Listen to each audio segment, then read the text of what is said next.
Morning, everybody. Gonna try to get this cabbage done up. If I don't, it's gonna burn up, blister. Some of it may not be quite ready, but if I don't get it now, it's not gonna be ready at all. So get down here and get it all took in the house and hopefully taken care of. Be back in a sec.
Ended up with 6 head, so we'll see. This one's the biggest one I had.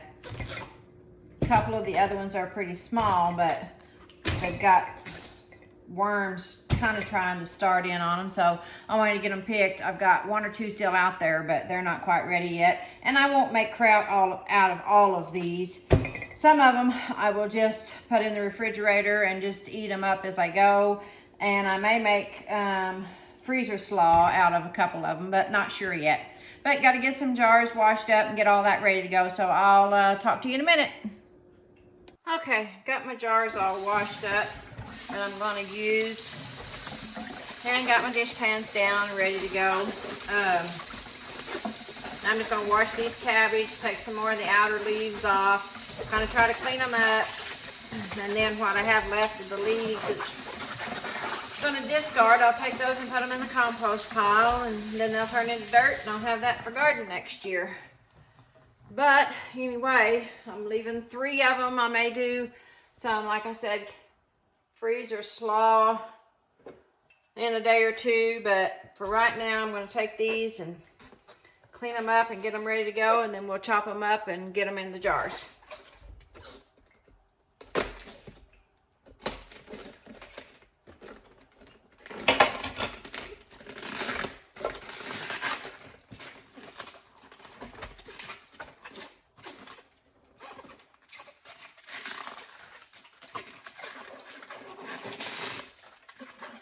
This one here is already starting to go south on me. Taking a lot of it off.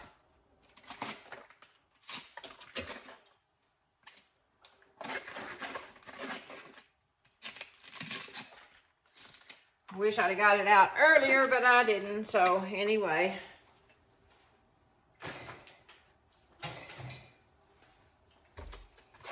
Maybe the majority of it will be good, maybe. I hope. That one's not too bad. Sorry, I keep leaving camera frame. But I can't take the camera with me every time I move, so there's that.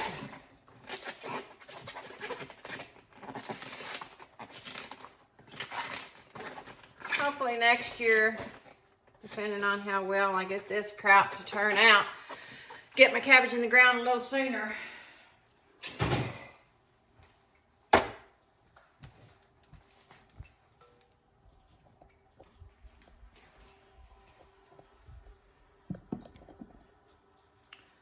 But basic, it's pretty basic. You just cut the end off of it like you would any cabbage to get out of the grocery store. Turn it over flat side, cut it in half. Cut it in half again. So you've basically got 4 wedges. Then you got to cut your core out. You can throw that to the scraps as well. I can remember as a child, when Mama would fix kraut, we'd take salt and put it on that core. We thought we was really eating something then. And it was good. If you've never eaten a fresh cabbage core, I mean fresh, like out of your garden fresh, you don't know what you're missing. They are really good. I'm gonna have to rinse that out.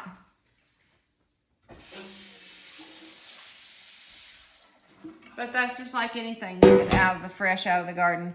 A lot of people anymore not being raised on stuff, you don't know truly what the real thing tastes like. It doesn't,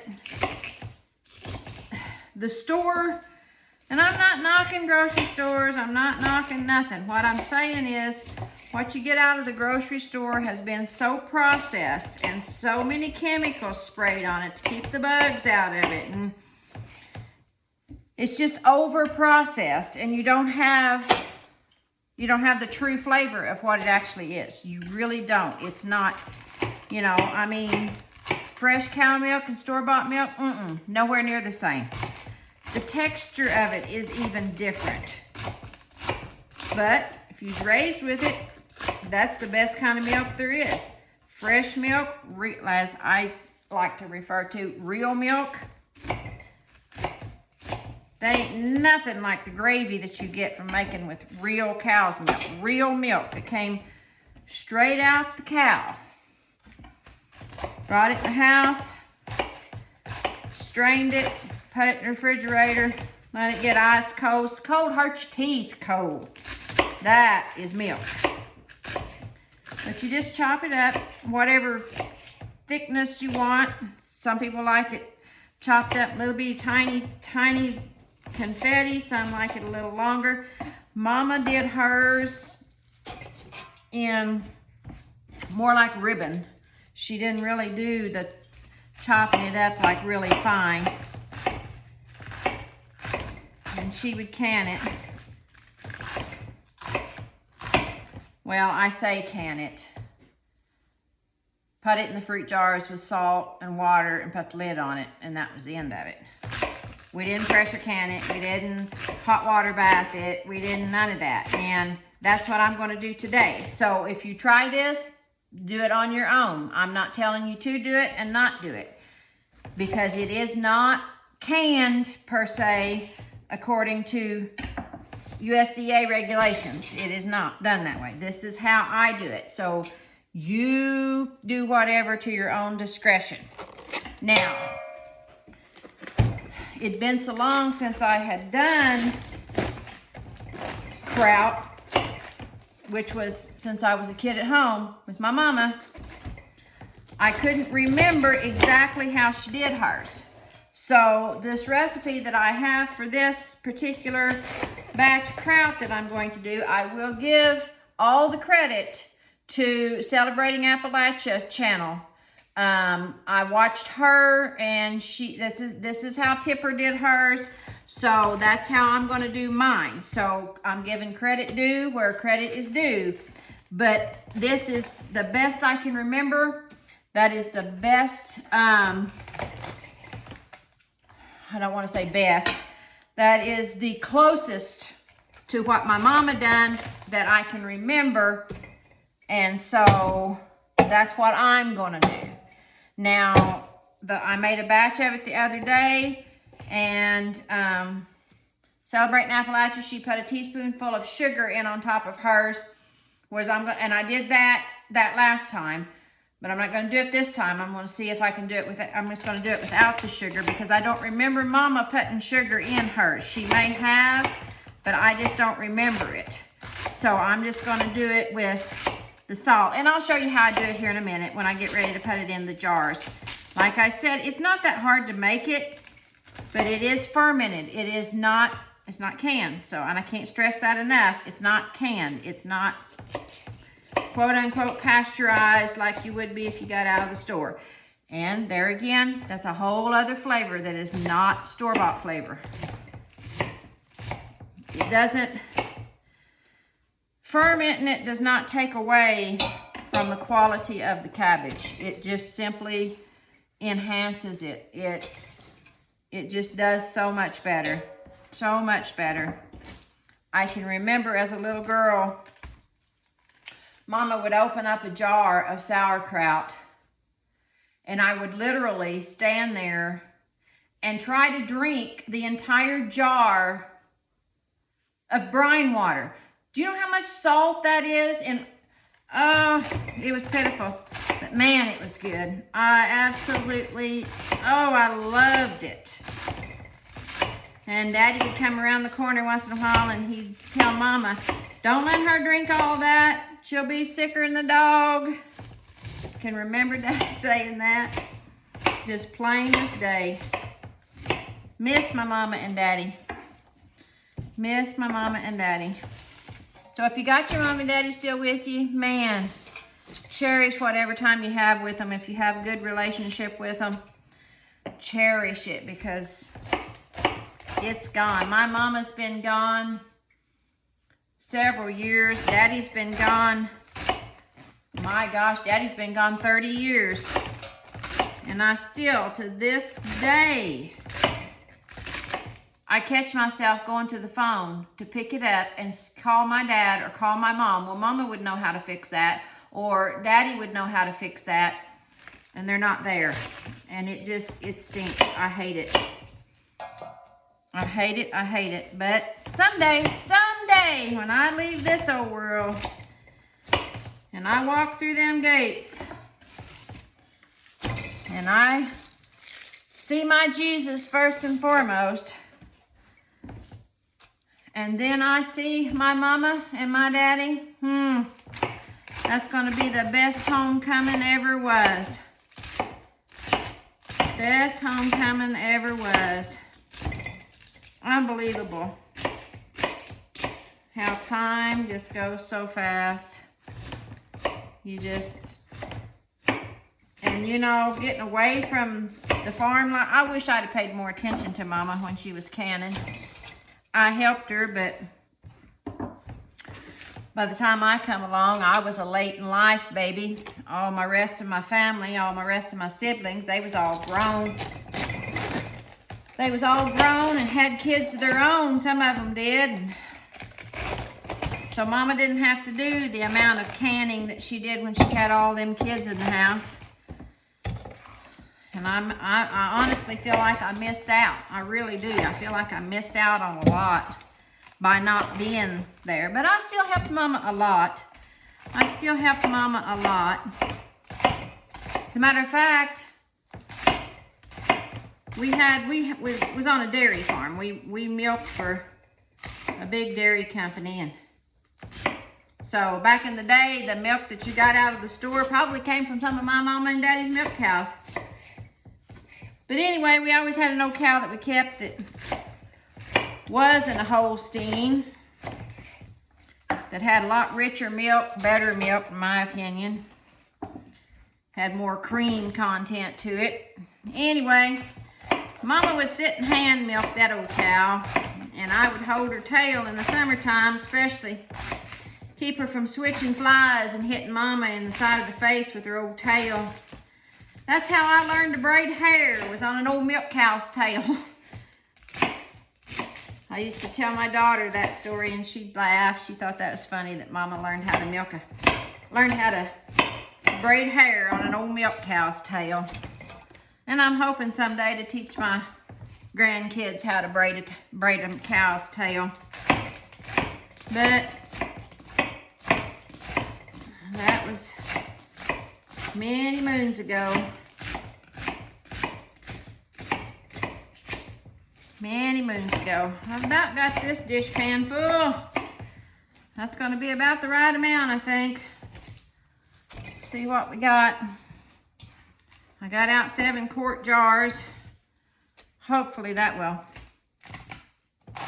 be enough that I've got chopped up to do. I don't know. Just have to see. Just have to see. And yes, chopping cabbage is messy because it's kind of springy and it goes everywhere when you're trying to chop it.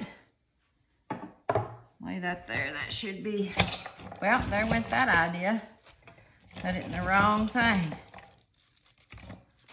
Okay. Got that done. All right, be back in a sec. Okay, I'm back. Got my jars, just your standard quart jar, nothing fancy, and pickling salt. You want to use pickling salt. You do not use regular table salt because it's had something done to it. I think it's where it's iodized. It takes away from it, and whatever you're canning will turn out cloudy. Can you still eat it? Yeah, because I screwed up and did it here a while back. But the pickling and canning salt is what you need to use. Okay, on these you put 2 teaspoons of canning salt in the bottom of each jar. Get it all in there. Now you want to wash and sterilize your jars before you ever start. Your lids and your flats, or flats and rings, whatever you want to call it.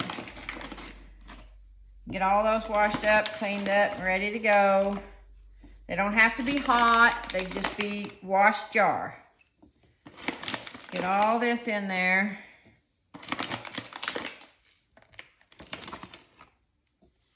Couldn't remember if I put 1 or 2 in there. Now, if it's extra briny, then I guess I know I put 3. Okay, got that all in there. That's it. You're done with your canning salt. Unless you can some more in a jar, you're done. Now, it's not really, like I said, hard to do. It's just kind of messy. Then you'll take your cabbage and you start sticking it in your jars, packing it down in there, and just keep packing. You don't want it so tight that your water can't run down through here in a minute, but I'll show you that in just a minute. Then once you get enough in there, I take a wooden spoon and push it down in there, good and tight.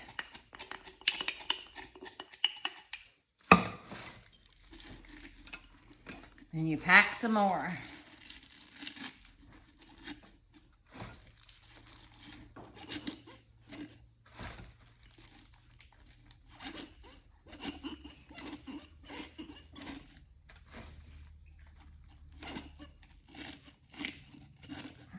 Get it down in there good.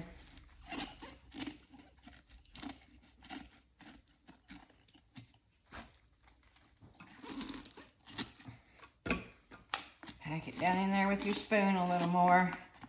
kind of go around the edge. I don't know if you can see. Go around the edge good. And leave a little bit of space at the bottom of your neck, like where your rings are right here. Don't go past that bottom ring. Keep it up to the bottom ring, but don't go past that bottom ring. Because then whatever you've canned is going to be out of your liquid it's canned in, and it'll turn dark and you need it, but it won't be good. Now, first jar done. I'm going to go ahead, get all the rest of them filled, and then I'll show you what we do after that. Okay, got it all in the jars. Now I'm going to put the water in it and show you how to do that. Use cold water. I use cold water. I guess you could use hot water if you wanted to, but I use cold. Don't put it in overly fast. Let it go down in there slow so it fills up and gets all in on all of the cabbage is covered good. That way you don't have to, you're not worried about it coming out of the water. And then just bring it up to right below there. And make sure all that your cabbage is down inside the water, under the water. Now, I've already cleaned the tops of my jars off. Now, we're not pressure canning and we're not hot water bathing this, but you still want the top of your jar clean so your lid will sit down on there. Then you take your ring and you place it on your jar. You tighten it, but you don't have to have it so tight that you have to have an impact wrench to get it off, because it will ferment and put off a gas. So I'm going to go ahead and get the rest of my jars filled, and I'll be back in a minute. Okay, I'm back. Got all the jars done and lids on them. But I was going to show you. This is some kraut that I did about a week ago. And once it starts fermenting, you'll see little tiny bubbles. I don't know if you can see those in there or not. It'll be lots of little bubbles start coming up. And after about 2 weeks, you can check it and see how many bubbles you have. And sometimes even taste it to see if it's to your liking. Now on these others, there's no bubbles of course yet, so we'll wait and see what we got in a couple of weeks on those. But this seems to be fermenting pretty good, so we will go from there, and I'll check it in about another week and see if it is truly the sauerkraut that I want to eat. If not, I'll let the rest of it go ahead and ferment a little longer. So anyway, with that said, I think we are done canning kraut for the year. So I will see you guys later. God bless and keep the faith.